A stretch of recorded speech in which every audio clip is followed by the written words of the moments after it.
Es fabuloso estar con ustedes en esta transmisión en vivo, porque usted lo pidió, del sermón del podcast, y además estamos muy emocionados porque tenemos una invitada súper especial. Sin más preámbulo, iniciamos. Échale, Willy.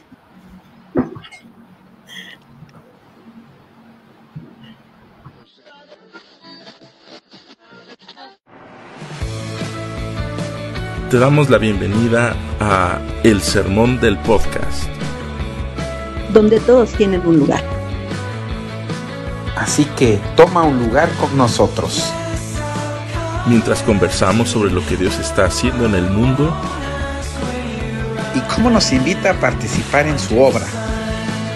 Comenzamos.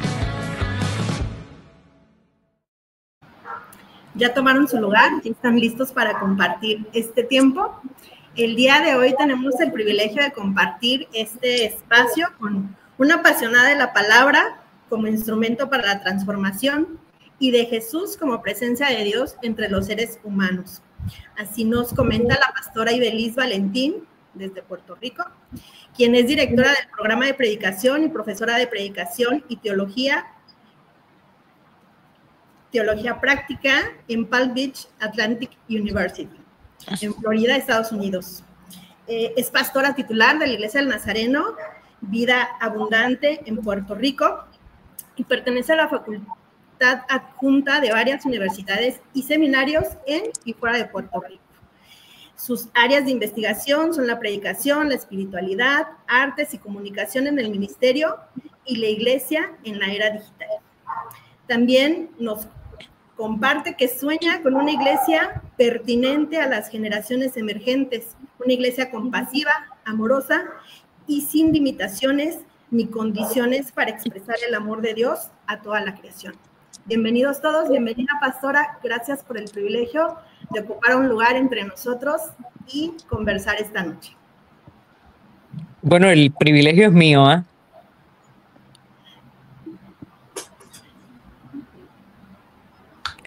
Perdón. El privilegio es mío. Gracias. Gracias por haberme invitado. ¿Me estoy oyendo? Sí, pastora, le escuchamos Okay. bien. ¿Cómo no? El tema que vamos a estar tratando en esta charla es sobre el Espíritu Santo y cómo podemos forjar o formar comunidades en torno al Espíritu Santo. Pero antes de iniciar, pastora, nos gustaría que nos contara de su experiencia personal con el Espíritu Santo, cómo ha sentido su dirección en su vida y qué nos puede decir acerca de esa experiencia y en el conocimiento del Espíritu Santo.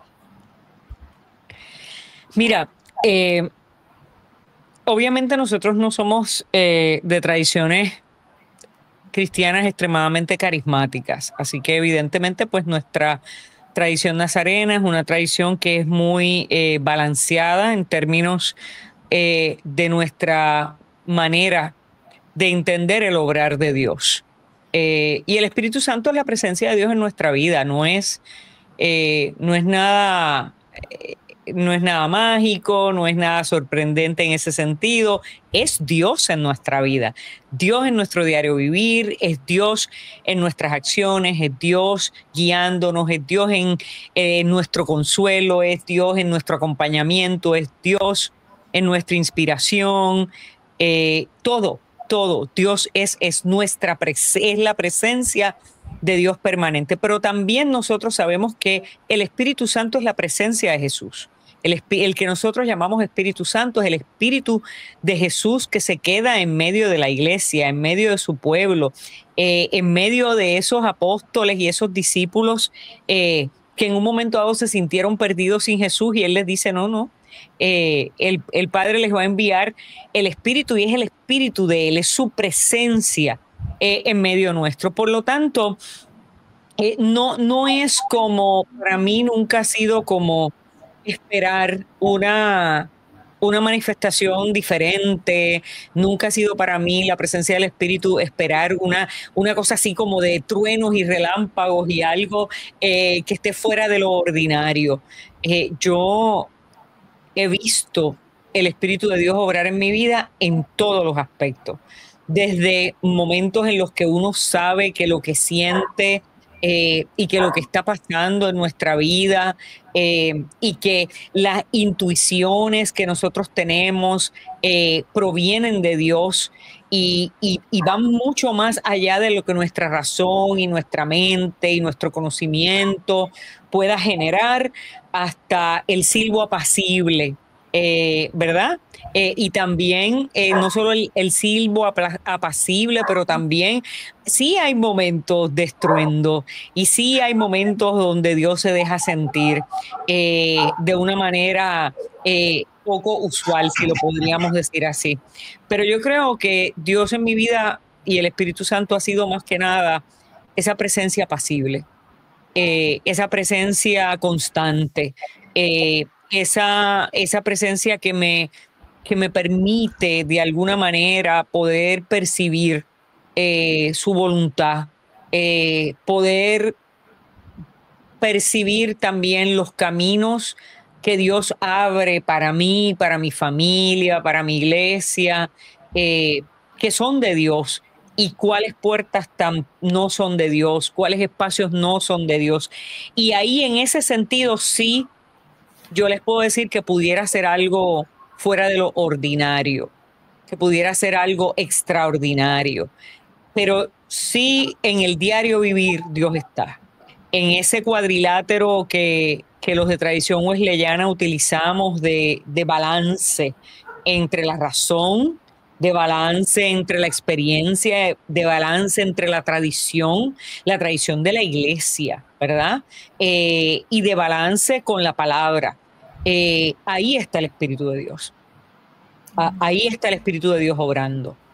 Por eso es que no. Estaba hablando hace un rato con mi con las personas que se dan cita los miércoles al estudio bíblico. Y precisamente estábamos hablando, ¿no?, de que nosotros hablamos del Espíritu Santo y pensamos que es un evento particular en la vida del creyente después de la conversión, ¿verdad? Pero el Espíritu Santo es el ruaj de Dios que nos da vida. El que está desde el principio, el que estaba rumiando sobre las aguas, ¿verdad? Rumiando en el tohu babohu del momento de la creación, en ese caos, ¿verdad? El Espíritu Santo es ese aliento de vida que está en creyentes y en no creyentes. Pero de ese que hablamos en Pentecostés, pues obviamente es de esa manifestación del Espíritu que se da en la vida de nosotros, porque nosotros al creer le permitimos a Dios a través de su Espíritu que se manifieste en nuestra vida. Así que todo ser vivo participa de esa experiencia del juá divino.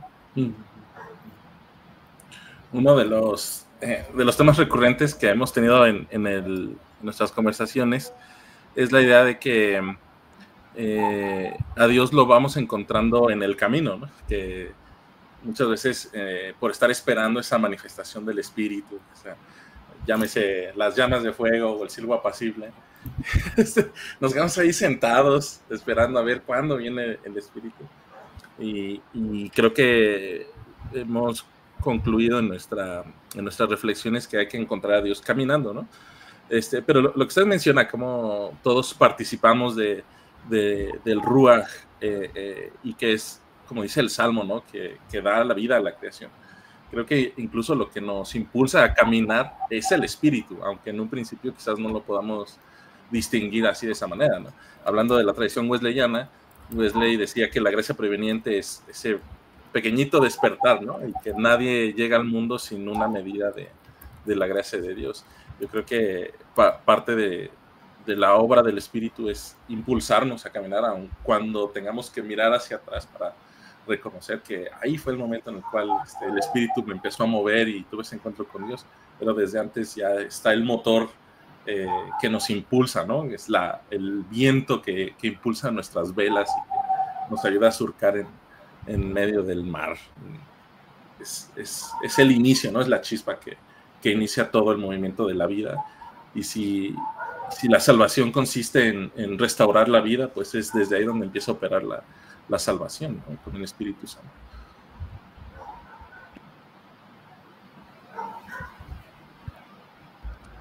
Que estoy pensando en el tiempo de Pentecostés, y una de las cualidades una de las acciones del Espíritu Santo fue no solamente la manifestación de las lenguas y que pudieran hablar en otros idiomas, sino que después de esa primera impresión, el Espíritu Santo impulsa a la iglesia a formar comunidades, ¿no? Con ciertas características que marcan o que indican que el Espíritu de Dios estaba presente con ellos. ¿Qué marcas o qué indicaciones se pueden ver ahí en el texto de Hechos, probablemente, que es donde se observa más?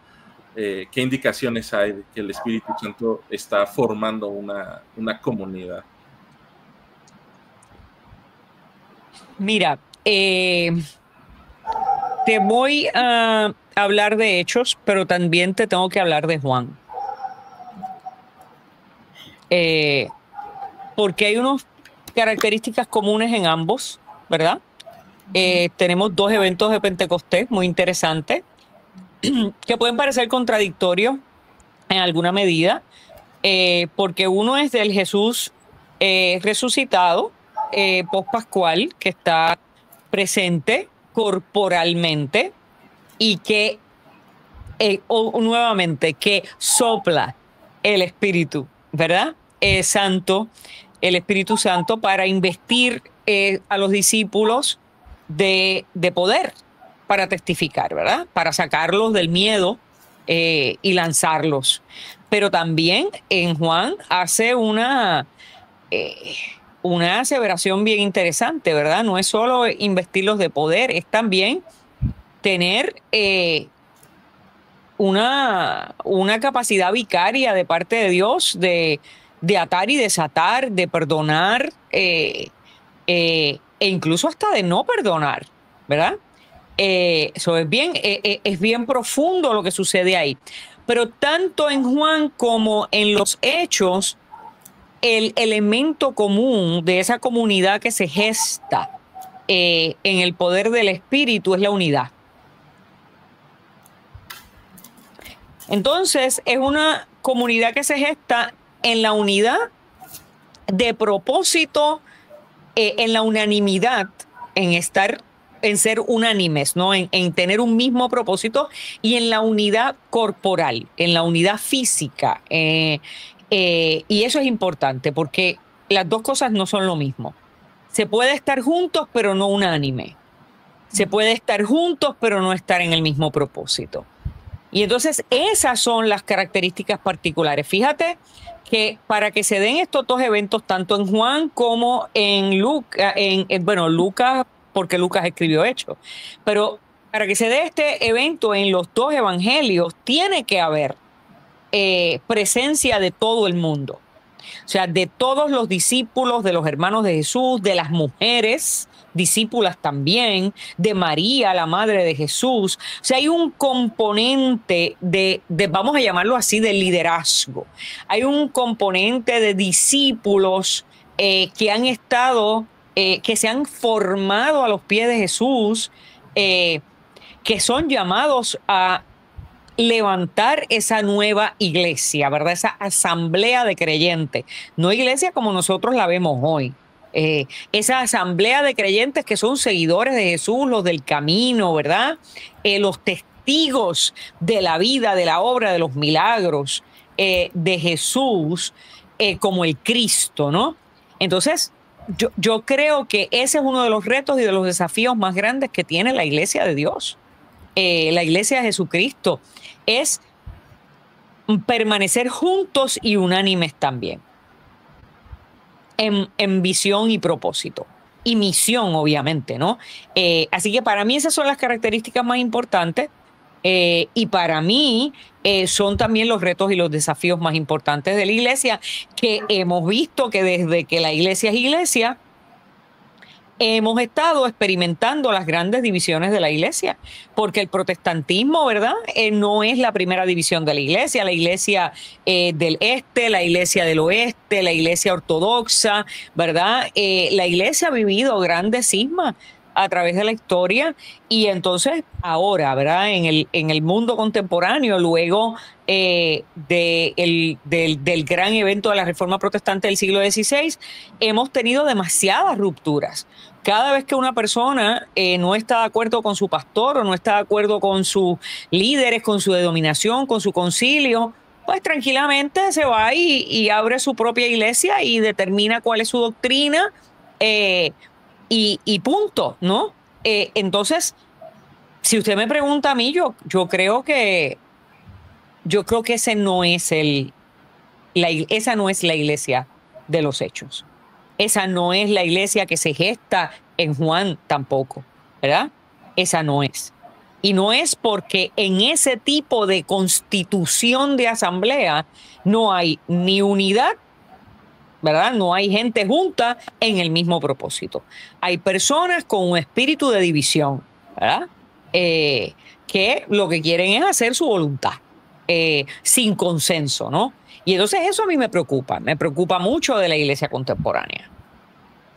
Justo en ese sentido, comentábamos en algún momento que frecuentemente confundimos esa uniformidad con unidad. O sea, mezclamos esa parte de cuál debería ser nuestro propósito y se genera esto, ¿verdad? Las divisiones. ¿Podríamos mencionar algunas acciones concretas para disminuir esa tendencia en nuestras comunidades de fe? Hacer humildad. Sí, básico, ¿verdad? Perdón, Febe, perdón. Continúa.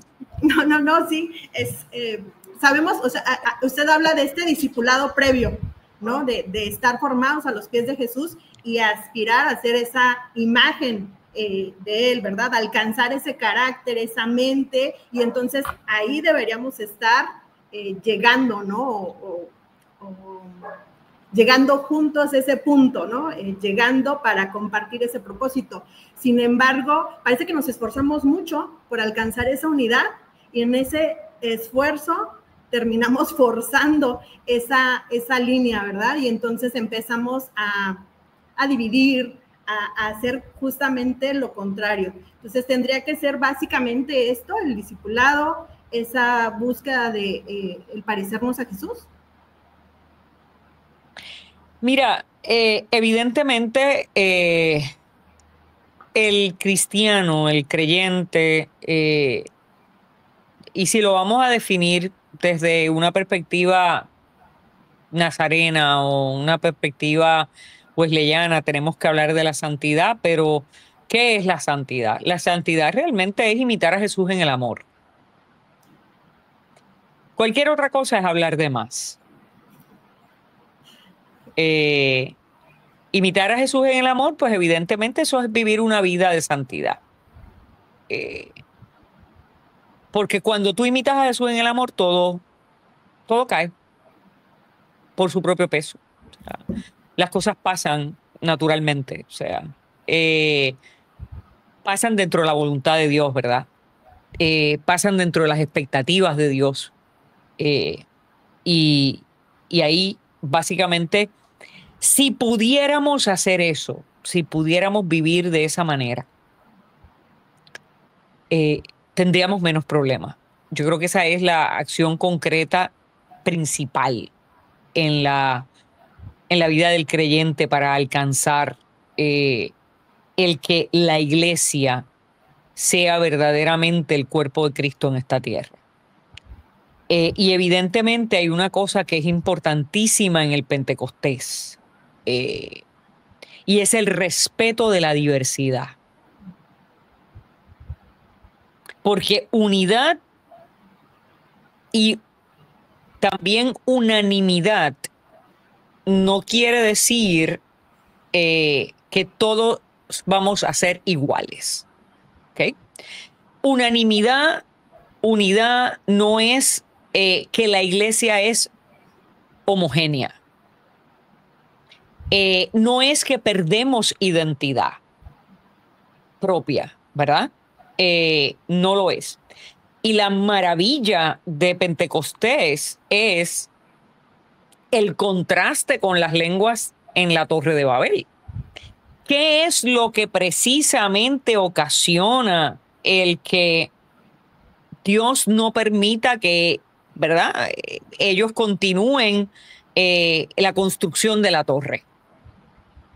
Que el hablar una sola lengua los hacía prepotentes, ¿verdad?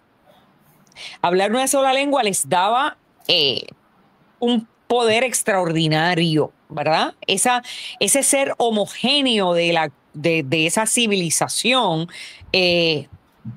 los hacía prepotentes. Y entonces entendían que tenían lo que era necesario para poder alcanzar a Dios. Así que Dios le confunde las lenguas. Y vamos a resolver el problema. Una vez nos confunde las lenguas, todo se echa a perder, ¿verdad? Porque no nos podemos comunicar bien. No nos podemos comunicar. Y al no podernos comunicar, no podemos continuar un proyecto común. Entonces, mira qué interesante cómo Dios transforma ahora este evento de Babel, de las lenguas, de la comunicación entre los seres humanos, de una manera tan maravillosa que entonces nos permite entendernos. Nos permite entendernos, pero hablando cada uno su propia lengua. Ahora no es una lengua, ahora son múltiples. Cada cual habla lo suyo, cada cual habla su propio idioma. ¿Qué es lo que hace, verdad? Y lo que permite que este proyecto nuevo, que es hablar las maravillas de Dios, contar las maravillas de Dios, eso es lo que dice Hechos 2. ¿Qué es lo que permite que podamos contar las maravillas de Dios? Que el Espíritu nos permite entendernos. Dios está de mediador. Esto no es un asunto de los seres humanos.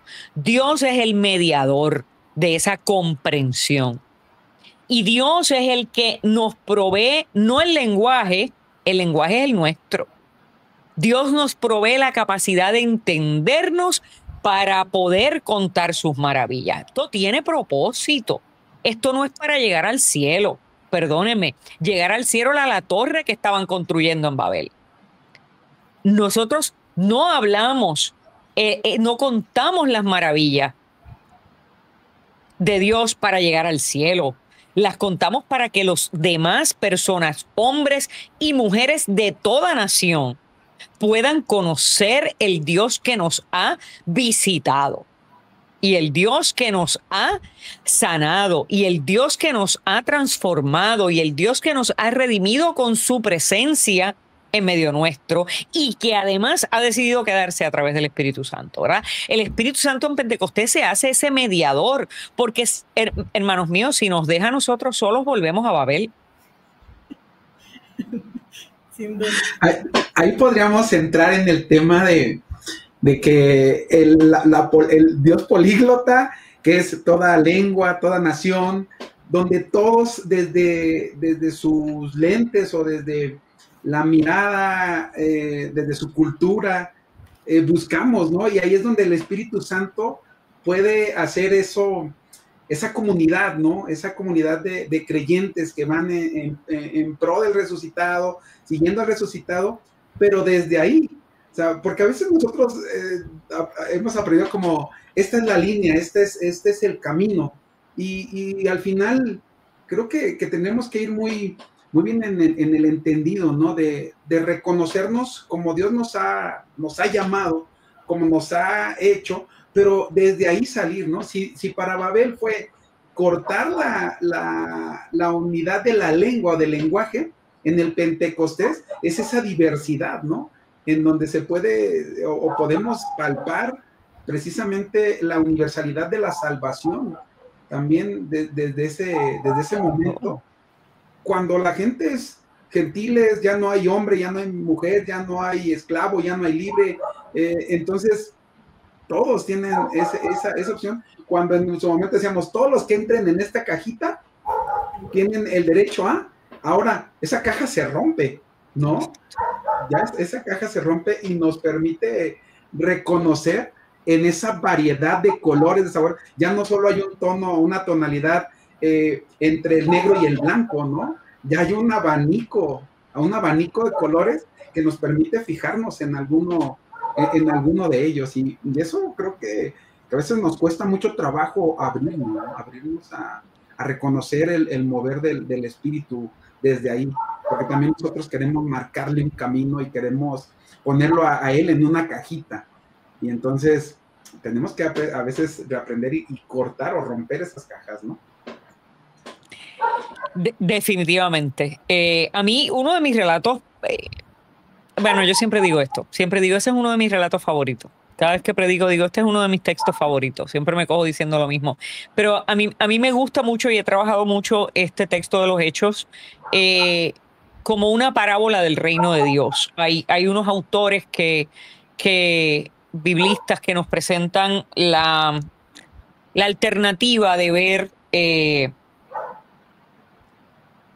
y lo voy a decir y no me malinterpreten. Esperen que lo explique, por favor. Okay. Que nos presentan la posibilidad de ver tanto a Jesús como el evento de Pentecostés como parábolas del reino de Dios. Que me dice, espérate, ¿cómo que Jesús es una parábola del reino de Dios?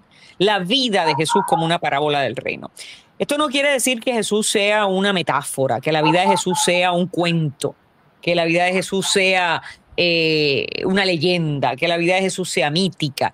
No, eso no es, ¿verdad? Jesús es una persona, Jesús es Dios, ser humano, ¿no? Estamos claros. Pero su vida también en sí misma se convierte en una parábola del reino en virtud de que cuando nosotros vemos, cuando nosotros estudiamos, cuando nosotros leemos, cuando nosotros nos acercamos a la vida de Jesús, vemos que Él en sí mismo comprende todo lo que es el reino de Dios. En sí mismo. Por eso es que cuando a Él le preguntan en Lucas, ¿verdad? ¿Cuándo viene el reino de los cielos? Él le dice que está aquí. Yo estoy aquí, está aquí. Mientras el novio esté, no tenemos que ayunar, ¿verdad? Mientras yo estoy, ¿no? Él en sí mismo compone todo lo que es. Usted quiere saber cómo es el reino de Dios. Usted quiere saber cómo se vive en el reino de Dios. Miremos a Jesús. ¿Cómo Jesús vivía? Así se vive en el reino de Dios, ¿verdad? Así vamos a vivir en el reino de Dios. Y de la misma manera, Pentecostés también es una parábola en ese sentido del reino de Dios. Pentecostés nos anticipa, Pentecostés nos habla de esa composición del reino de Dios, como tú bien decías, diversa. Como tú bien decías, diferente. Como tú bien decías, muy auténtica, ¿verdad? Cada cual entra a este reino, es parte fundamental de este reino, es como una tesela en el mosaico del reino de Dios. ¿Qué pasa con esas pequeñas piecitas de los mosaicos? En sí mismas son una obra de arte, ¿verdad? Pero si usted la aparta y la saca del mosaico, ¿qué es lo que pasa con el mosaico? Que va a verse como que tiene un hueco y algo pasa porque la imagen no está completa, ¿no? Así es cada persona, así es cada individuo con su diversidad. Es necesaria esa individualidad también dentro del todo, ¿no? Es necesario preservar esa identidad única, ese lenguaje único, esa nacionalidad única, esa raza única, esa etnia única, ¿verdad? En el reino de Dios, esa cultura única en el reino de Dios. Y entonces, pues, Pentecostés es maravilloso porque nos desafía. Espérate, ahora esto no es un asunto de que todos, únicamente los que van a entrar al reino son los judíos. Y ni siquiera nos pide el texto, lo que es más maravilloso, ni siquiera el texto nos está pidiendo que la gente hable el idioma de los judíos. No le está pidiendo que vea la vida desde los paradigmas de los judíos. Por el contrario, ¿verdad? Son los judíos los que llegan, los que están en ese contexto, en ese entorno de tanta raza diversa, de tanta nacionalidad diversa, y ahí su presencia, ¿verdad?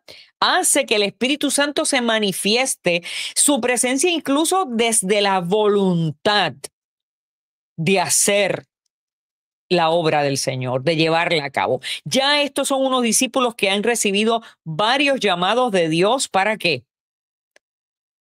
Para testificar. Que han recibido varios llamados de Dios y unos anuncios de Dios en el texto que trabajamos este domingo pasado de la ascensión de Jesús. ¿Qué es lo que pasa en ese texto? Que hay un llamado, vayan allá, esperen el Espíritu Santo. ¿Para qué? Para testificar, ¿verdad? Recibirán poder para testificar. Así que tiene unas personas que están allí ya, unos discípulos que están esperando en voluntad de hacer lo que Jesús les ha pedido que hagan. Entonces ahí hay un elemento de voluntad en esos judíos ya de disponerse para lo que sea que el Espíritu quiera, de dejarse sorprender para lo que sea que el Espíritu quiera, ¿verdad? Así que eso es un texto poderosísimo, riquísimo, riquísimo. Y me da mucha pena, ¿verdad?, que la iglesia todavía celebra Pentecostés, pero realmente no celebra lo que pasó en Pentecostés. Que la iglesia celebra las lenguas como de fuego, ¿verdad? Como si esto fuera un asunto de hablar idiomas diferentes, en lugar de que esto sea un asunto de comprendernos, de entendernos a través del Espíritu, de la mediación del Espíritu, entendernos, aceptarnos, amarnos en nuestra diversidad y que eso comprenda a la iglesia de Cristo. Y aún así, les costó trabajo a la primera iglesia entender la importancia de la diversidad, ¿no?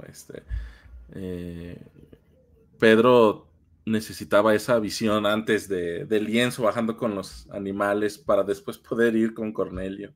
Y tuvieron que tener este concilio para determinar si iban o cuáles eran las condiciones para aceptar a los gentiles.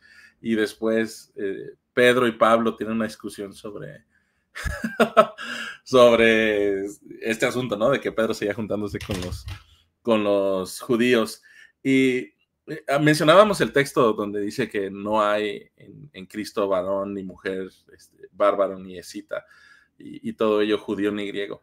En alguna ocasión escuchaba a Tom Wright predicando precisamente a partir de ese texto para hablar sobre el ministerio pastoral de las mujeres. Y él decía que a veces usamos ese texto para decir o sea, esa frase, ¿no? Para decir que ahora las mujeres son hombres blancos honoríficos, ¿no?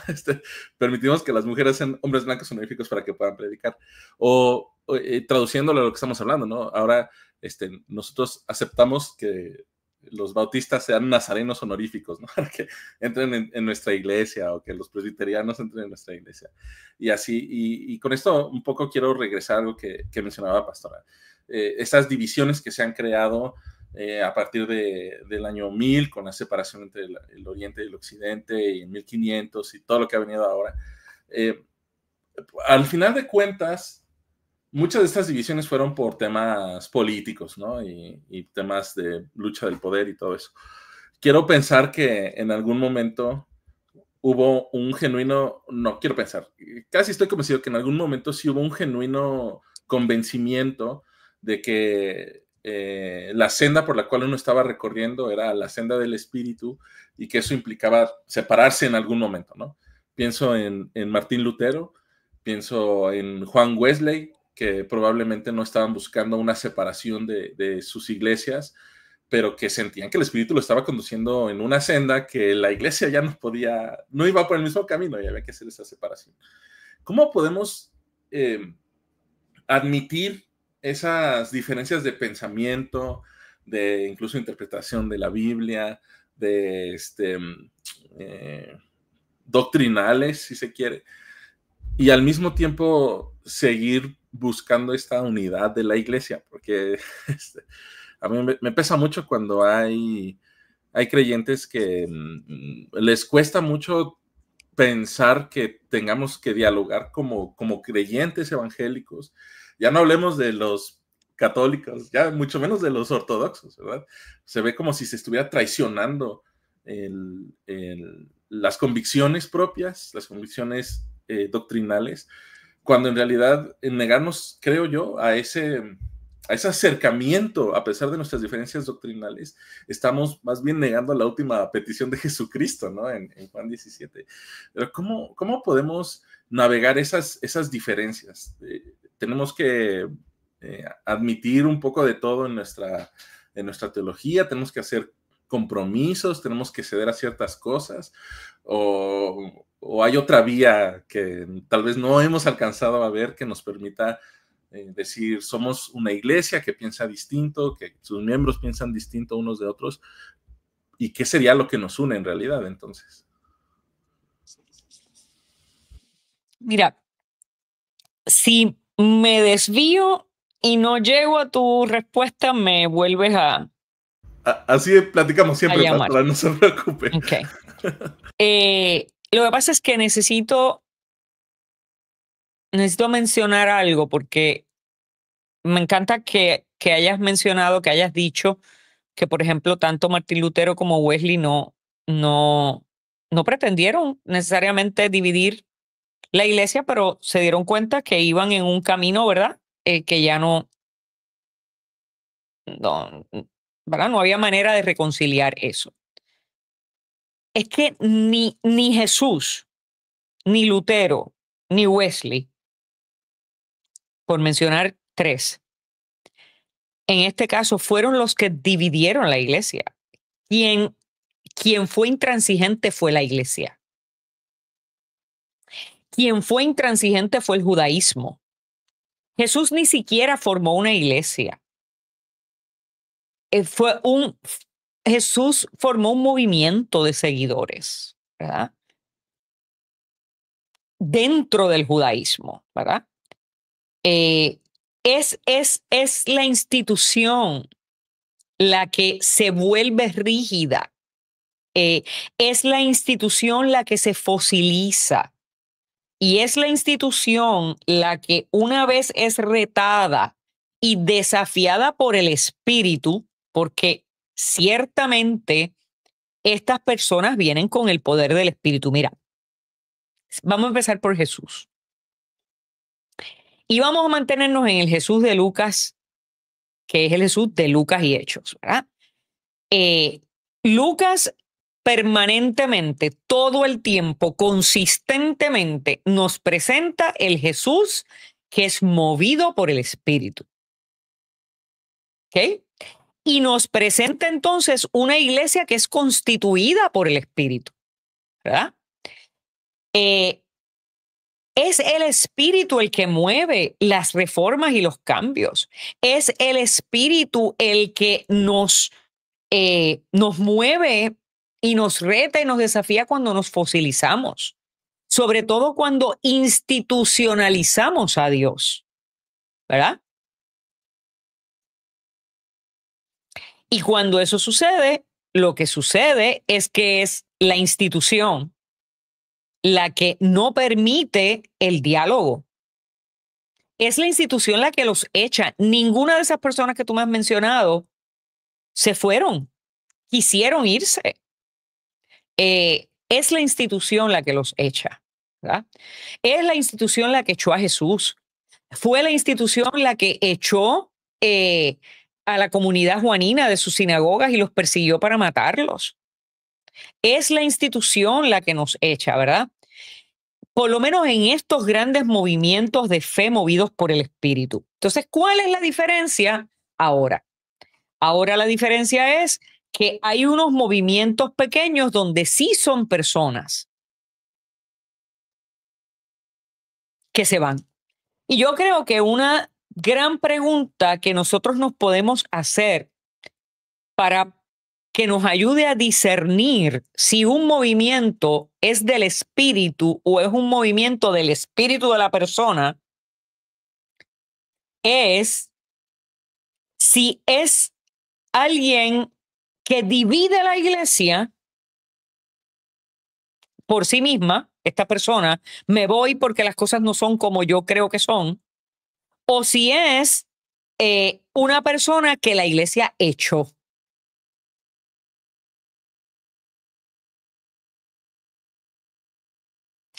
Porque si es una persona que la iglesia empujó, si es una persona que la iglesia echó, que la iglesia sacó, que la iglesia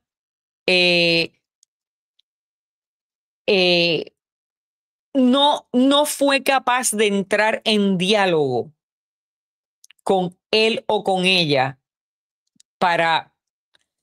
Mire, el diálogo nos va a llevar a corrección, evidentemente. Donde hay una incomodidad, tiene que haber algún tipo de reajuste. Y puede ser de los dos lados. Donde hay esa incapacidad de tratar de hacer que las piezas vuelvan a engranar, evidentemente algo está pasando que no estamos oyendo la voz de Dios. Porque el Espíritu de Dios no es un espíritu de división. Me encanta el texto bíblico este de Primera de Corintios que habla de romper el cuerpo, ¿verdad? De arrancar uno de los miembros del cuerpo de Cristo. Eso es lo que nosotros hacemos cada vez que nosotros abrimos paso, damos espacio a una división en la vida de la iglesia. O sea, una persona y ahí vamos a ir entonces a Juan, ¿verdad? A la vid, a permanecer adheridos a la vid. Una persona que promueve un rompimiento en una iglesia es una persona que está rompiendo, que está desgajando, que está lacerando un miembro del cuerpo de Cristo. Es una persona que está dejando a Cristo sin una mano, sin un dedo, sin un brazo, sin una pierna.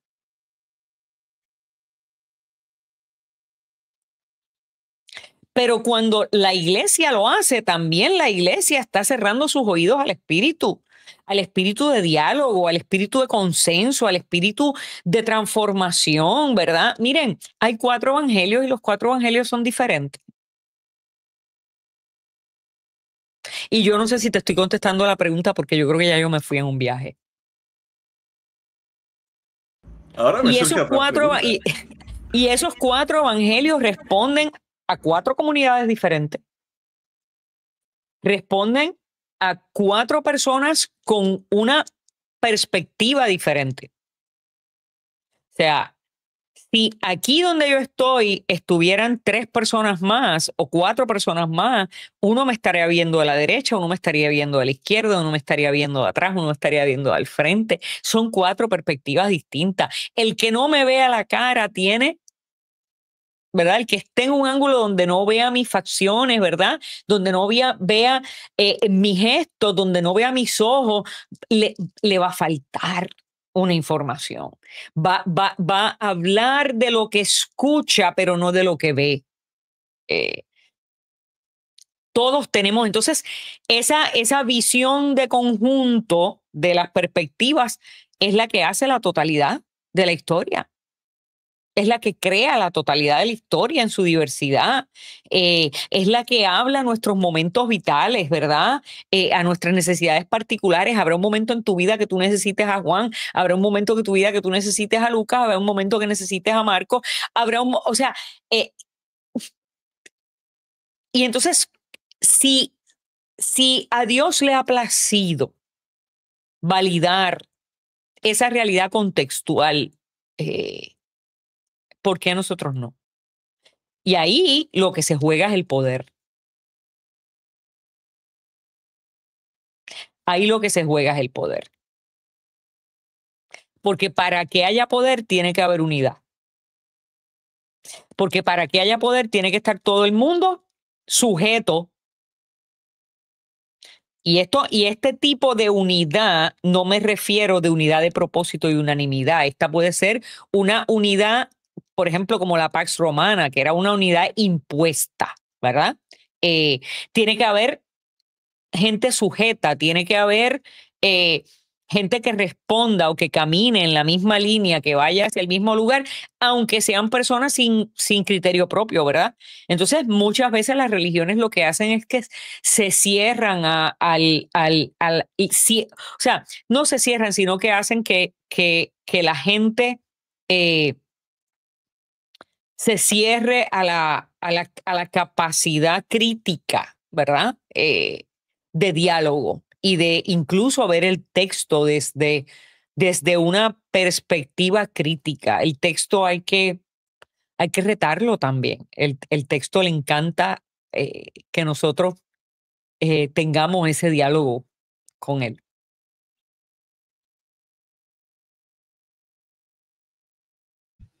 Mientras hacía la mención, pastora, del poder y de la unidad, pensaba precisamente en ese tema de que ahora como iglesia hablamos de la unidad, pero lo que suma para nuestra comunidad, lo que suma para nosotros y no necesariamente lo que suma al reino, ¿no? Siempre vamos como con esa moneda de cambio de, ok, si yo aporto una cantidad, si yo aporto energía, si yo aporto gente, si yo aporto algo, ¿qué voy a recibir, no? ¿Qué voy a recibir para mi comunidad? ¿Qué voy a recibir para mí?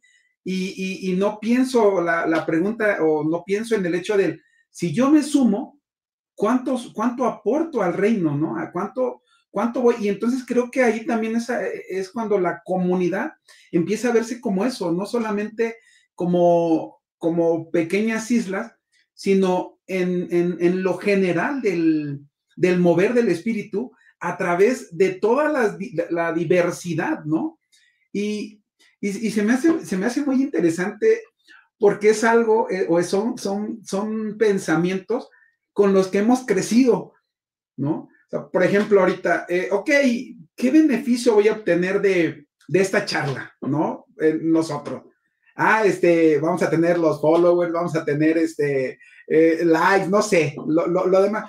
Pero al final, no es parte de lo que se persigue, sino esto esperamos que sume para el reino, que la gente pueda reconocer al Espíritu Santo desde ahí, incluso lo hemos dicho en otras charlas, desde lo simple, desde lo cotidiano, no desde ese ruido, no desde lo poderoso o desde una manifestación paranormal, en donde vemos como por ahí, incluso a son de chiste, cuando la gente, mire cómo le baja la panza, mire cómo el espíritu trabaja para que se les tire la mano, ¿no? O sea, y queremos ver a ese espíritu desde ahí, pero ¿cuándo nos detenemos a ver al espíritu desde la simpleza, desde nuestro día a día, desde la provisión divina para el día de mañana, que vienen sus propios desafíos y que desde ahí en el silencio caminamos siendo sostenidos por él?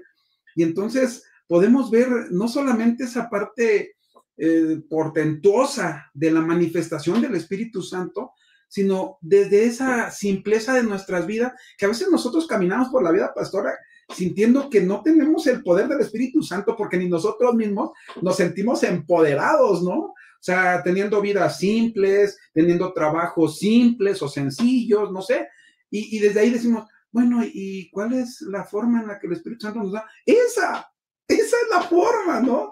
Desde ahí te sostiene, desde ahí te lleva, desde ahí te dirige. Y hace un rato que se estaba hablando un poco sobre cuando nos vamos separando de la iglesia, o hay personas que se separan de la iglesia. Decía Conga que una de las cosas más importantes es saber que la iglesia tiene que ser la que nutra, que la iglesia tiene que ser en donde tú encuentras ese espacio para desarrollarte. Y ponía un ejemplo de los profetas de Baal y lo traigo ahorita porque es cuando dice que los profetas de Baal, después de que vieron el milagro de Dios o al Dios que derrama el fuego, no dijeron, ok, sí creemos que Él es el Dios, sí creemos que Él es el único Dios, pero nos seguimos quedando con Baal, ¿no? Entonces, creo que a veces como iglesia nos hace falta reconocer ese poder de Dios, ese poder que a través de su Espíritu Santo nos da poder y nos da propósito. ¿no? Y entonces cuando vamos ahí, no podemos quedarnos con el, ok, sí, Dios es el poderoso, su Espíritu Santo nos guía, pero nosotros tenemos nuestra manera de trabajar, nuestra manera de hacer iglesia, nuestra manera de caminar, porque estamos en esa misma situación. Si estamos viendo el mover de Dios y aún así nosotros decimos, ok, Dios es poderoso, pero creo que sigo de este lado, ¿no? Y ahí tenemos que tener cuidado también en el reconocer al Espíritu Santo y caminar con Él, ¿no? Guiarnos con Él, empoderarnos desde ahí y no necesariamente ser un clon de alguien que me diga, ok, esta es la línea, vuelvo a punto, esta es la cajita donde debes entrar.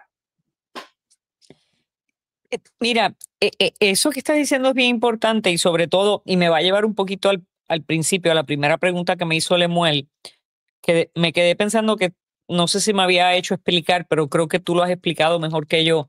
Y es en ese asunto cuando yo decía que, que la presencia del Espíritu Santo en mi vida, yo no necesariamente la testifico como algo sobrenatural. Y yo a veces predicando, ¿verdad? Le he dicho a mi congregación en muchas ocasiones que a veces se nos hace más difícil ver el obrar del Espíritu Santo en lo cotidiano, porque la gente espera el estruendo. La gente espera la sanidad de un cáncer, la gente espera que se abra el cielo y salga una voz, ¿verdad? La gente espera los carismas, las manifestaciones carismáticas efervescentes, ¿no? Pero ver el mover del Espíritu, ver el Dios que sostiene la creación, en lo que para nosotros es normal, en lo que para nosotros es día a día, en lo que para nosotros es cotidiano, eso se nos hace difícil. Y entonces es cotidiano ver el sol salir y ocultarse, pero mis hermanos, usted quiere milagro o portento más grande que ese. Es cotidiano saber que nacen miles de niños cada minuto, pero usted quiere ver portento más grande que ese. O sea, estoy tratando de citar cosas que los seres humanos, por más que la ciencia haya avanzado, hemos tratado de crear de la nada, hemos tratado de crear con nuestras propias manos y no podemos porque son experiencias que están limitadas al poder de Dios, que son inherentes a la grandeza y la omnipotencia divina. Y nosotros las hemos vulgarizado, las hemos convertido en cosas del diario, ¿verdad? Me levanto todos los días, abro las ventanas, veo la luz entrar, pero no me detengo 2 segundos a pensar que ese espíritu que se paseaba por encima del caos fue el que separó las aguas, fue el que dijo y hágase una lumbrera y se hizo la luz, ¿verdad? Y es ese mismo espíritu el que mantiene la creación, no el mundo, mantiene la creación, el universo en perfecto orden. Entonces, esas cosas las hemos vulgarizado. Lo cotidiano ha perdido la presencia de Dios. O sea, hemos dejado de ver a Dios en lo cotidiano. Y yo creo que una de las razones, ¿verdad? Y con mucho respeto a los hermanos que son más carismáticos, yo creo que una de las razones es precisamente cuando hemos entrado a estas etapas dentro de la iglesia de los avivamientos carismáticos, ¿verdad? Eh, eh, que entonces el Espíritu solo se manifiesta en las cosas ruidosas, ¿verdad? Y se nos olvida que el profeta salió a ver dónde estaba el Espíritu de Dios y, y donde había ruido no estaba. Y donde había bulla no estaba. Y eso no invalida que Dios esté en los 2 sitios.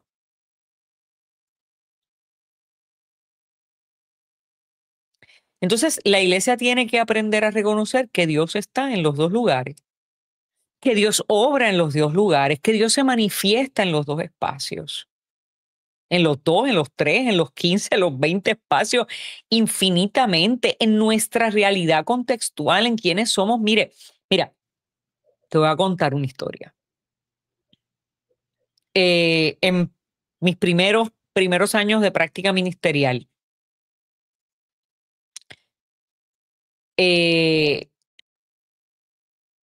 no era pastora, era aspirante al ministerio. Y no era en la iglesia del Nazareno, era una iglesia metodista. Y la pastora me pidió que era una iglesia muy lejos de la ciudad donde yo vivo, que es la capital de Puerto Rico, San Juan. Y este joven de la iglesia iba a venir a estudiar a San Juan. Y ella me pidió que si yo podía llevarlo a alguna iglesia. Que los fines de semana donde él estuviera acá, yo lo llevara a alguna iglesia a congregarse para que él no perdiera la conexión. Y el muchacho me dice, pastora, bueno, no, pastora no, me dijo Ibeliz en ese entonces, me dijo, Ibeliz, yo te voy a pedir un favor. Cuando yo era chico, cuando yo era pequeño, mi mamá me llevaba a iglesias, no, ¿verdad? No voy a decir qué iglesias, de qué tradición, pero iglesias muy carismáticas, con muchas costumbres de echar fuera demonios, de gritar. Y eso a mí me ha dejado muy marcado. Y yo siento que yo tengo un post-traumatic stress disorder, me dijo él. Yo no puedo entrar a una iglesia que griten. Yo no puedo entrar a una iglesia. Pero la manera como él me lo dijo, él me lo pidió casi suplicándome. Por favor, Ibeliz, no me lleves a una iglesia así. Entonces, esto no es para criticar esa iglesia. Esto es para que reconozcamos que los seres humanos somos diversos y que no todo el mundo puede ser ministrado de la misma manera. Por lo tanto, no podemos secuestrar el Espíritu de Dios a nuestras formas y maneras, porque el Espíritu de Dios se va a manifestar en la vida de las personas de la forma en que las personas le puedan reconocer y entender. Entonces, la iglesia quiere, y es un mecanismo de poder, la iglesia quiere, ¿verdad? Ser homogénea. Mire, el principio de la iglesia romana fue el latín, ¿verdad? Mantener las liturgias en un solo idioma. Y ellos incluso en cierta medida, pues pudieran pensar que eso daba uniformidad a la iglesia. De la misma manera que muchos de nosotros, yo las hago, hacemos la liturgia de las horas, las mismas oraciones a todas las horas para que el cuerpo de Cristo alrededor de toda la tierra esté orando lo mismo, esté haciendo lo mismo, que prediquemos de los mismos textos los domingos. Eso le da unidad a la iglesia. Pero una cosa es que nos dé unidad y sentido de propósito común, y otra cosa es que esa uniformidad se convierta en una camisa de fuerza que a su vez le otorga poder a unos sobre otros, ¿verdad? Y eso es el gran peligro. Ya. Sí, perdón, voy a monopolizar esta parte porque está haciendo mucho clic ahorita en mi cabeza. Discúlpenme, chicos, discúlpenme. Pero el fin de semana estuvimos, la semana pasada estuvimos en 2 comunidades de fe diferentes, cada una, 3 comunidades con la nuestra. Y el día sábado llegamos a una y empezaron y cada uno estaba adorando de una forma diferente. Mis hijos no habían sido expuestos a ese, pero era la primera vez que estaban en esa comunidad. Yo, de mi desarrollo, de lo que me acordaba de chiquito, empecé a orar y dije, ¿a dónde traje a mis hijos? ¿A qué los estoy exponiendo? Una liturgia diferente, una manera de adorar distinta, una manera de orar diferente. Cada cosa era nueva para ellos. Y tal vez podríamos pensar como este escándalo los va a aturdir, este escándalo va a hacer que ellos se atemoricen, como tal vez a mí me hicieron atemorizarme cuando era chico y que me decían, ahí no es, esa no es la manera de adorar, esa no es la manera de hacer una buena conexión con Dios.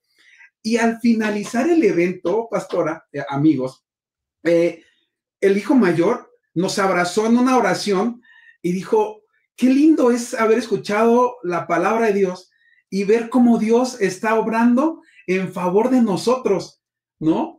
Y entonces yo descansé porque yo traía ese prejuicio de ¿a dónde los traje? ¿A qué estoy arriesgando a mis hijos? Pero conecta con eso, ¿no? O sea, porque al final también nosotros a veces sembramos esa división y en lugar de crear puentes, y no hablo solamente de un ecumenismo mal entendido, sino ese reconocer del mover de Dios en las diferentes comunidades. O sea, probablemente esa comunidad no es para mí, que yo tengo ese sesgo de ya llego con esa barrera, esa pared, en lugar de crear un puente, y mi hijo creó ese puente. No, yo en mi cabeza estaba diciéndole, Dios, ¿a dónde los traje? Perdóname, que mis hijos no salgan heridos, que no vean alguna manifestación de hablar en lenguas o algo. Y lo digo abiertamente, ¿no? Porque era mi miedo y ahorita conecta con esto. Decir, mi hijo el mayor agarró y hizo ese círculo, se acercó el mediano y nos pusimos a orar y entonces yo le dije, gracias a Dios porque mi humanidad no me permitió romper lo que tú estás formando en mis hijos. Y no solamente porque yo diga, ¿sabes qué? Acepten todo esto como algo normal, pero tampoco estoy poniendo una barrera en ellos y que Dios pueda comunicarles el mensaje en el lugar donde se encuentren, ¿no? Porque al final el espíritu no tiene esas barreras que nosotros sí tenemos, esas tensiones teológicas, esas tensiones litúrgicas con algunos grupos, y entonces nosotros en algún sentido vamos opacando el mover del Espíritu Santo por esa tensión que nos crea, ¿no? Y queda muy bien, bueno, a mí me da, ahorita que de lo que usted estaba hablando, pastora, conecto mucho con eso y me quedo ahí, ¿no? Decir, qué lindo es ver que el mover de Dios está, aun cuando nosotros podamos estar diciendo, ¿en dónde nos metimos? ¿No? Me van a sacar de la iglesia. Me van a quitar mi licencia, por ahí está la broma. Por favor, Junta de Estudios Ministeriales, no vean esta parte, lo voy a editar.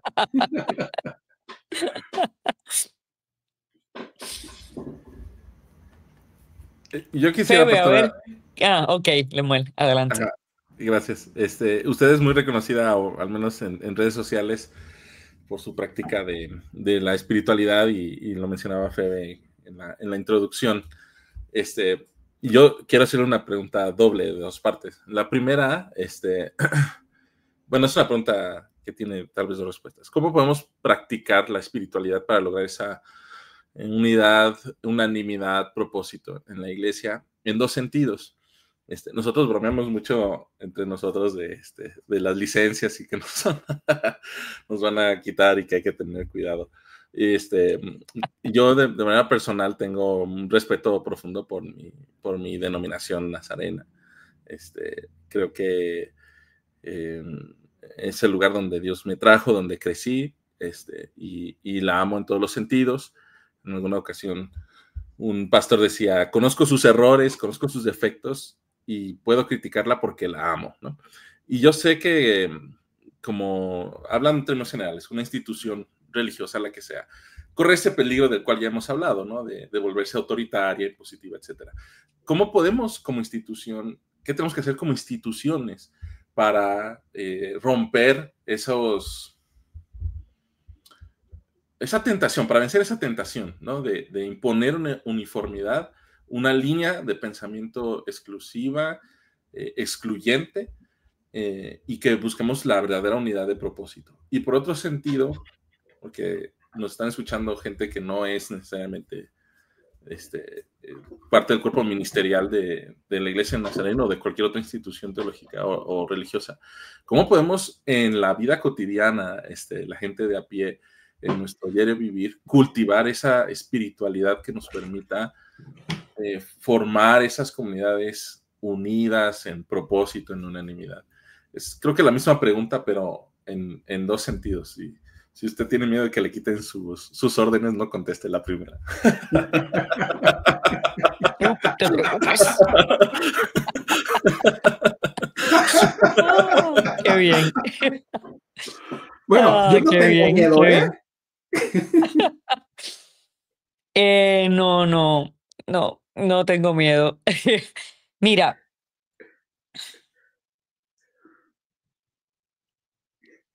yo sé que es una broma, ¿ok? Yo sé que es broma y es broma lo de que nos quiten las licencias o las órdenes, yo sé. eh, pero hay momentos en la vida en los que uno tiene que ser muy vertical y, y ampararse en que una de las cosas más preciadas para mí son mis órdenes ministeriales.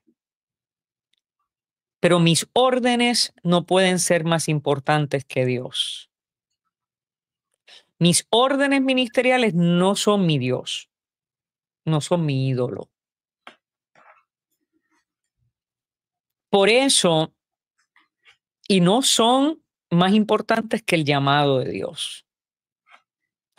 Las órdenes ministeriales son la validación humana del llamado divino, la validación de la iglesia, de los ancianos, de nuestro llamado. Y eso es importante, lo enseña la iglesia primitiva, ¿verdad? La imposición de las manos del presbítero, eh, pero a veces nosotros tenemos que decir que asumir posturas por el llamado de Dios, aunque sean posturas de fricción. El detalle es que si no se asumen desde el amor y la humildad, pueden terminar en un cisma y en una gran catástrofe. Y se tienen que asumir desde el amor y se tienen que asumir desde la humildad con las consecuencias que tengan, ¿verdad? Entonces, eso nos lleva a la respuesta a tus preguntas. La humildad, que es dificilísimo, que yo lucho mucho con la humildad. Oh, claro, definitivamente. Mire, le voy a decir algo, ministros.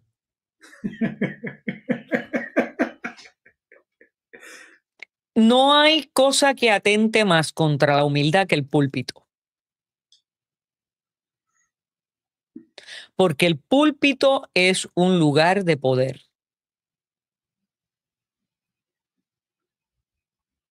¿Por qué? Porque desde ahí se proclama la palabra de quién? De Dios. ¿Y quién la proclama? Usted.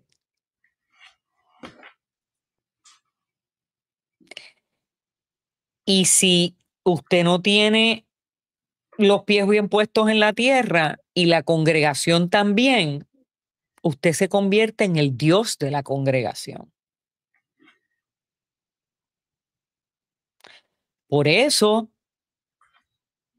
hay predicadores de mega iglesias que andan con policías, con escuderos, ¿verdad? Y empezamos a sacar de perspectiva, ¿verdad? Las cosas y cómo debe de vivir el creyente. Que yo lucho, claro, que todos luchamos, claro. O sea, toda persona que tiene un micrófono, que tiene un púlpito, que tiene un reverendo frente al nombre o un doctor frente al nombre, tiene que luchar. O un podcast. O un podcast tiene que luchar. Claro, un micrófono. Tienes, aquí hay 4 micrófonos, ¿verdad? Tenemos que luchar, ¿verdad? Más que otras personas.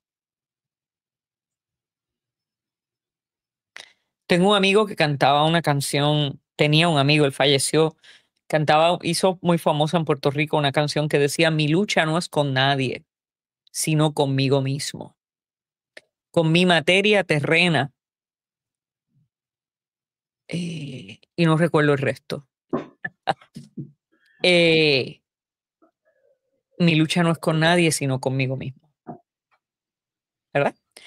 Y eso es lo que decía Pablo. Hago lo que hago lo que no quiero, no hago lo que debo, lo que quiero. O sea, esas son nuestras luchas, esa es la lucha de la iglesia. Así que para resumirte, la única manera que yo veo que nosotros podemos lograr la unidad de la iglesia es la humildad. Es ver con humildad el otro y la otra, las diversidades de opiniones. Y esa humildad siempre va a estar relacionada, amarrada, vinculada con algo que es un poquito problemático en las tradiciones de santidad. Y vamos a ver si nuestras licencias y órdenes se sostienen después que yo diga esto. Algo que es problemático en nuestras tradiciones de santidad, y es que todos somos pecadores. No hay forma en que yo pueda mantenerme humilde si yo me siento por encima de los demás. Y si yo vivo una falsa santidad o una falsa espiritualidad que me haga a mí considerarme una persona por encima de los demás.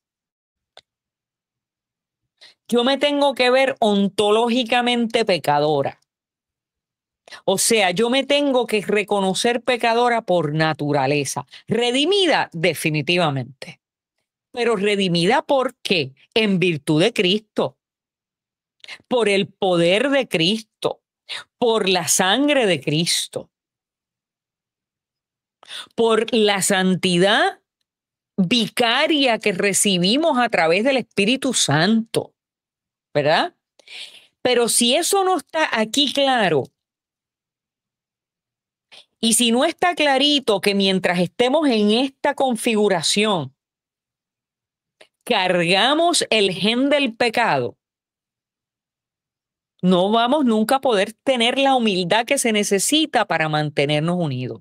Porque vamos entonces a mirarnos como nos miramos, por encima del hombro, ¿verdad? Unos más santos que otros. Y para mí ahí es donde está el reto, ¿verdad? Miren, hay una palabra que yo detesto,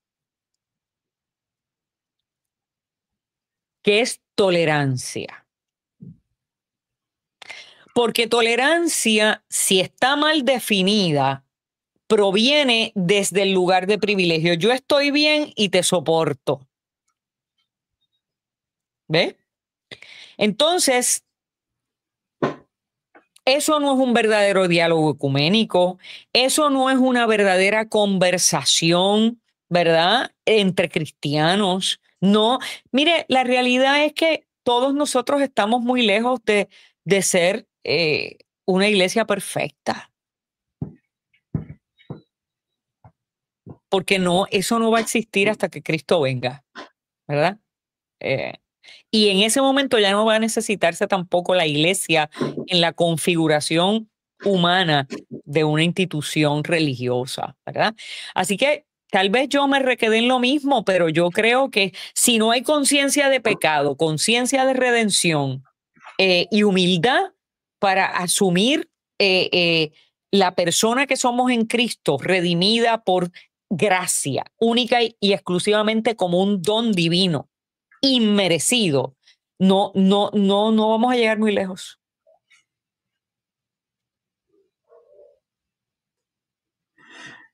Ahorita me recuerdo mucho, pastora, en lo que dice de la humildad y reconocernos como pecadores en Lucas capítulo 18, cuando dice que el fariseo se para y dice, qué bueno que no soy como aquel publicano, aquel pecador, qué bueno que yo no soy como ellos, que yo sí soy un hombre digno de estar en este lugar, estar en el púlpito, tener las credenciales, tener las órdenes, qué bueno que yo sí soy que capaz y yo lo tengo, ¿no? O sea, tengo, por todos mis hechos lo soy, pero cuando vamos a la cruz, ahí es donde todo eso no tiene un valor, ¿no? Porque ninguno, por muy bueno que fuera, nadie pudo haber ocupado ese lugar, y quien lo ocupó nos da la oportunidad de ser justificados, de ser perdonados, de venir a esta iglesia. Una iglesia, bueno, que yo desde mi opinión o pensamiento es una iglesia que se siente que es santa y perfecta, pero no es en sí misma santa y perfecta, y tenemos que empezar a reconocer que somos santos y perfectos no por nosotros, sino por la gracia de Dios, porque si no, entonces empezamos a perder esa perspectiva de volvernos a ese fariseo. Qué bueno que nosotros tenemos la verdad teológica, qué bueno que desde nuestros púlpitos se predica esto, y entonces nosotros hacemos, nos volvemos ahora sí enaltecidos, y dice al final Lucas, ¿no? ¿Quién regresó a su casa justificado? El fariseo, aquel pecador que iba diciéndole a Dios, ten misericordia de mí, ¿no? Porque al final llegamos a esa comunidad de fe con ese deseo de Dios, ten misericordia de nosotros. Su gracia nunca se acaba, su sangre no se ha disecado, su sangre sigue fresca para perdonar nuestros pecados que hemos estado, la ley que hemos transgredido, ¿no? En este tiempo. Pero bueno, o sea, y quería hacer ese aporte en el sentido de lo que usted estaba diciendo. Esta iglesia es, todos somos pecadores. Y vistos desde ahí, entonces todos necesitamos voltear a la cruz. Y vista la cruz, entonces podemos ver al resucitado. Y ver al resucitado, vemos, como usted decía al principio, al que ascendió. Y el que va al cielo no es como un familiar de nosotros que decimos, ay, ten tranquilidad porque ya se fue al cielo. Está ahorita con papá Dios, ¿no? Quien sube al cielo, toma su lugar de poder en el trono al cual había dejado por amor a nosotros. Prefirió dejar su gloria y majestad para venir, o sea, a tener esta relación con nosotros como pecadores. Y entonces ir a la cruz y volver a hacer y hacer ese sacrificio. Y entonces desde ahí tendremos que vernos, porque al final, ¿de qué vale todo lo que tenemos si no vamos a esa cruz con ese corazón, con una humildad y sencillez genuinos, en donde nosotros vamos y nos reconocemos desde ahí, desde el pecado, desde lo oscuro, desde ese caminar también cansado, de ese caminar lento hacia la perfección, porque también tropezamos y vamos, pero si no nos vemos desde ahí, entonces creemos que nosotros nos autovalidamos diciendo, nosotros somos los mejores y entonces Dios me necesita en su comunidad, Dios me necesita en su ejército, Dios me necesita en su pueblo, Dios necesita en su cuerpo, y entonces no vamos ahí, ¿no? O sea, perdón. Febe, querías decir algo, te veo muy seria. Febe, por favor, te quiero escuchar. No, pensaba justo, encontramos otra vez ese elemento, ¿no? Que usted marcó desde el principio, la parte de la humildad, justo en ese texto donde nos llevaba Will, en Lucas, habla, ¿no? De los resultados de ser humilde, los resultados de vanagloriarse. Y pensaba en el comentario previo de donde viene la pregunta de Lemuel, esta situación, este caminar, pues se da en el día a día, ¿no? O sea, soy forjado y lo voy experimentando en el día a día. Y de pronto queremos ir a la prueba directamente, ¿no? O sea, queremos enfrentar esos desafíos, esas situaciones, y que ayer oré y hoy, entonces ya todo es nuevo, todo es diferente porque soy nueva criatura, ¿no? Y malinterpretamos esa parte y queremos saltarnos el proceso. Y a mí me gusta mucho esta parte de reconocer la sinergia con la que Dios trabaja con nosotros, ¿no? Esa parte donde Él nos empodera, donde su gracia, donde su misericordia nos llena, nos transforma, y Él hace lo que nosotros no podemos hacer, pero no nos exime de la parte que nos corresponde, ¿no? Y usted mencionaba esa parte de humildad, esa parte de amor, y también esa voluntad, o sea, que puede resultarnos un poco paradójico de pronto, ¿no? ¿Cómo voy a rendir mi voluntad si entonces no voy a tener una propuesta, no voy a tener una voz, no voy a levantar una voz sobre muchas que se escuchan en la sociedad? Y creo que es ahí donde podemos encontrarnos con lo que el Espíritu Santo está ya haciendo y sumarnos, ¿no? Y estar en esa disposición de rendir nuestra voluntad para tomar esos planes, ese propósito que sin duda va a ser mucho mejor que cualquiera que nosotros pudiésemos proyectar, pero es ahí, en lo cotidiano, ¿no? Justo cuando usted mencionaba esta parte de si nos levantamos y vemos ese nuevo día como un milagro o pensamos, ay, va a ser calor, ¿no? Yo estoy en ese cambio de ciudad y ha sido mi queja constante de pronto decir, no puede ser, son las 6 de la mañana y ya hace calor. Y creo que necesitaría retomar esta parte de decir, Dios lo hace posible y nos permite tener, o sea, no es cualquier cosa, ¿no? Él está orando, Él se está manifestando y debería generarnos ese asombro, esa cotidianidad debería generarnos todavía ese asombro para rendir nuestra voluntad delante de Él.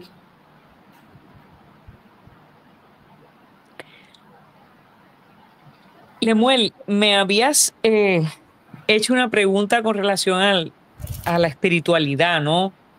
Y obviamente, pues una de los fundamentos de todos los místicos, los maestros de espiritualidad del cristianismo, ¿no? Tanto de todas las tradiciones, ¿no? Católicas, ortodoxas, protestantes, siempre han estado alrededor del asunto de la humildad, de ese reconocimiento de ser pecadores, ¿no? Y un elemento común, evidentemente, es la oración, ¿no? Pero nuevamente, todas las disciplinas espirituales que deben ser realmente las prácticas fundamentales en la vida de un creyente, todas ellas nos deben de llevar cada vez a sentirnos más pequeñitos. O sea, el propósito de las prácticas espirituales no es engrandecernos como creyentes, no es convertirnos en esta lumbrera espiritual para guiar a los demás. Por el contrario, es hacer que nosotros menguemos para que el rostro de Cristo se asome a través nuestro. Lo que nosotros debemos perseguir a través de nuestras prácticas espirituales es que la gente cuando nos vea a Cristo. Que es dificilísimo, definitivamente. Que nos da mucho trabajo lograrlo, definitivamente. Pero que una persona pueda decir, ay, cuando tú entraste por esa puerta, yo sentí paz. Que una persona te pueda decir, cuando yo te escuché orar, yo sentí paz. Hasta cuando leíste el texto bíblico, yo sentí que Dios me habló, ¿verdad? Que en la medida que que nuestra personalidad sigue siendo, porque Dios no nos roba nuestra personalidad. ¿Okay? Pablo siguió siendo dificilito. Pablo siguió siendo un personaje autoritario, fuerte. ¿Cuántas veces Pablo dijo, porque yo soy ministro por esto y por esto y por esto, porque yo también vi a Cristo, a mí también se me reveló? Y cómo Pablo nos leía el resumen, su currículum vitae. O sea, Pablo no era fácil tampoco, ¿verdad? Pero ¿en qué medida nosotros sí podemos ir logrando que prime en nuestra personalidad el aroma de Cristo, que prime en nuestra personalidad la voz de Dios, que prime en nuestra personalidad el que la gente nos vea y sepa que somos creyentes, ¿verdad?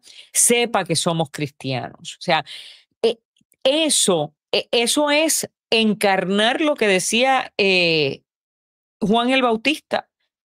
Es que el propósito es que yo mengüe para que él crezca, ¿verdad? Y así mismo debe pasar en nosotros. Así que si me preguntas, ¿verdad? ¿Cómo podemos alcanzar la unidad? ¿Cómo podemos alcanzar el fortalecimiento de la iglesia, de los creyentes en el amor de Cristo? Obviamente utilizar nuestras disciplinas espirituales para que nosotros menguemos. Y entonces eso es paradójico, porque uno piensa que uno las va a utilizar y uno va a leer la Biblia y uno va a, a, a participar de la vida de adoración y de oración, etcétera, ¿no? Y que uno lo va a hacer para uno crecer. Porque eso es lo que se dice, para crecer espiritualmente. Pero lo que pasa es que en esas paradojas de la fe, en lo que es ser cristiano, en lo que es ser un imitador a Cristo, crecer espiritualmente precisamente es empequeñecernos. ¿Qué es difícil? Definitivamente, la lucha de todos los días, por lo menos para mí. Pero por lo menos así de vez en cuando hablo con alguien o entro a un lugar y si alguien me dice, ay, pastora, yo sentí que Dios me habló cuando usted me dijo X o Y cosa, por lo menos esos días yo digo, caramba, a lo mejor algo ando logrando por ahí. Me recuerda la oración que se le atribuye a Francisco de Asís.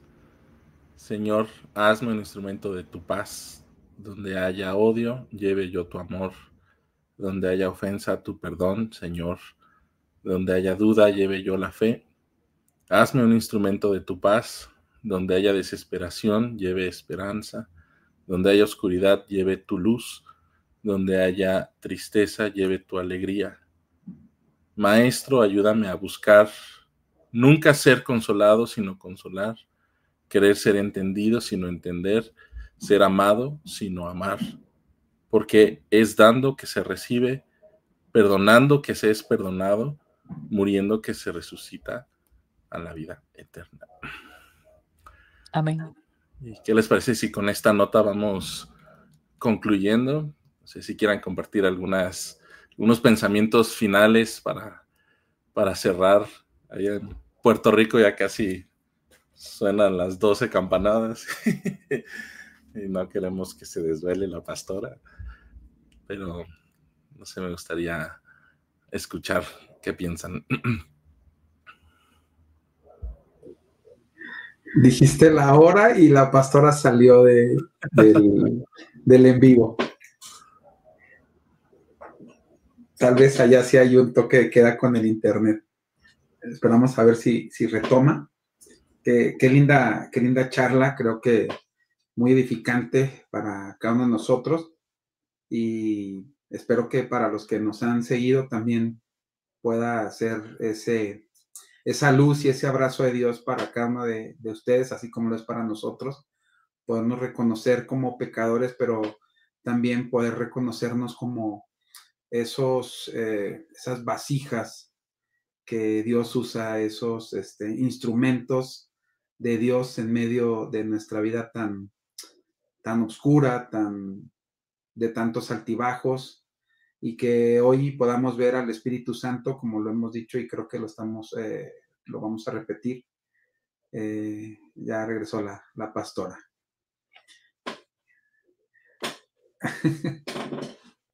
Listo. Su audio, pastora, nada más.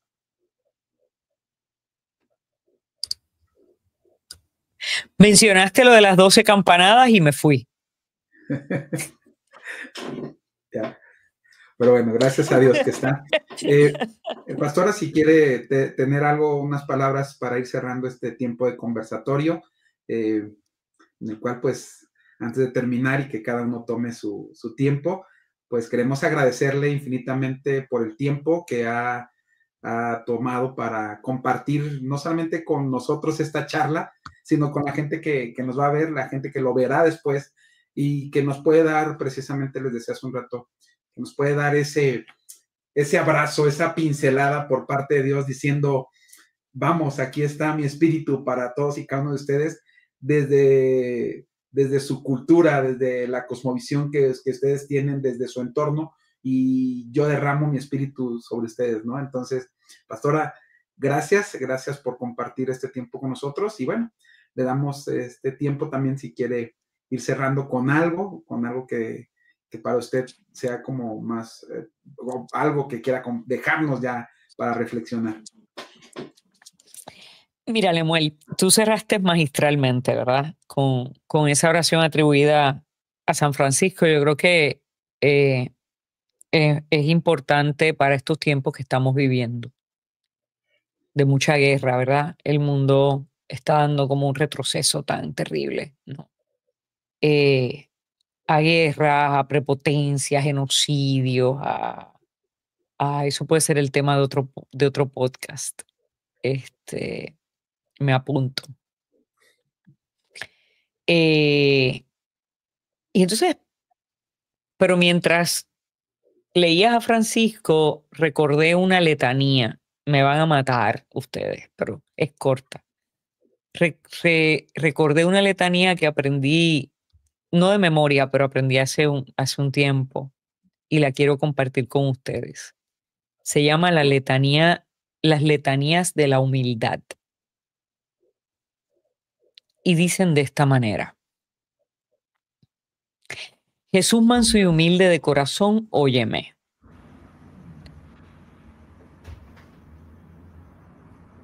Del deseo de ser lisonjeado, líbrame Jesús.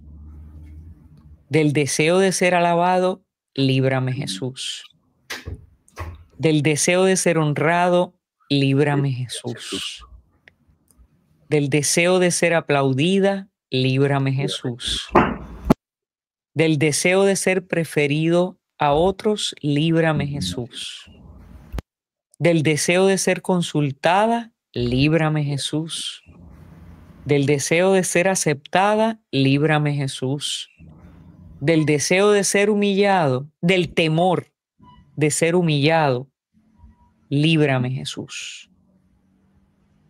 Del temor de ser despreciado, líbrame Jesús. Del temor de ser reprendido, líbrame Jesús.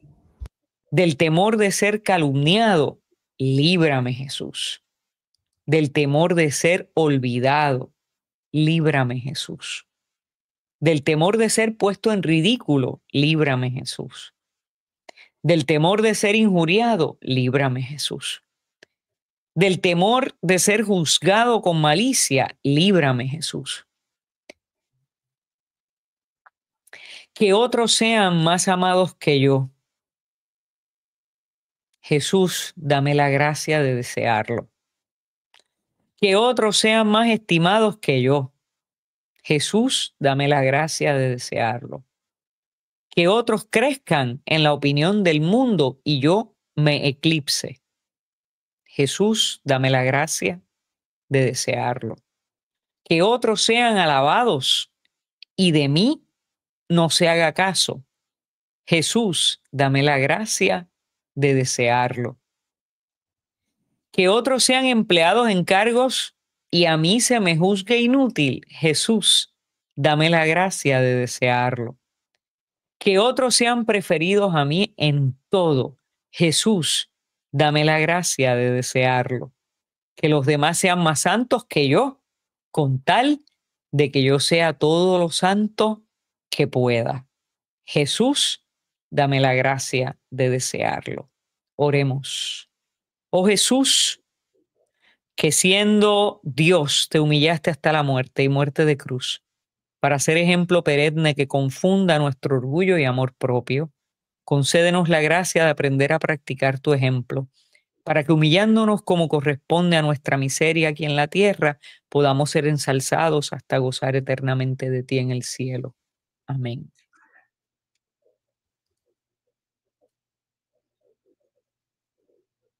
Wow. Amén.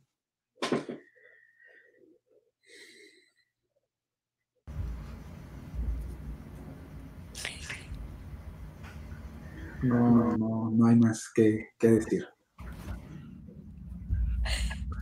Muchas gracias a todos los que nos siguieron.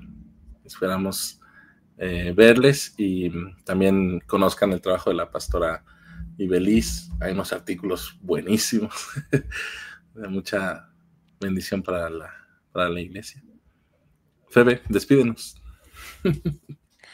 Agradecemos mucho este tiempo. Pastora, gracias por conversar con nosotros, por llevarnos a guiarnos, ¿verdad?, en esta conversación. Gracias. Y de verdad creo que ha sido un tiempo muy bendecido, como siempre decimos, para nosotros, y sabemos que también va a ser para los demás. Cerramos así este tiempo y pues esperen por ahí lo que viene en el podcast, porque esto va empezando. Muchas gracias, un honor, un abrazo y espero verles en México en algún momento. Claro, se están cocinando cosas, no diremos más detalles, pero se cocinan cosas, así que estemos en oración, que el Espíritu de Dios siga haciendo este mover y que nosotros entremos en este tiempo, en este copo de nieve que el Señor está haciendo para hacerlo grande, grande, grande. Gracias a todos. Bendecida noche. Bendiciones. Chao.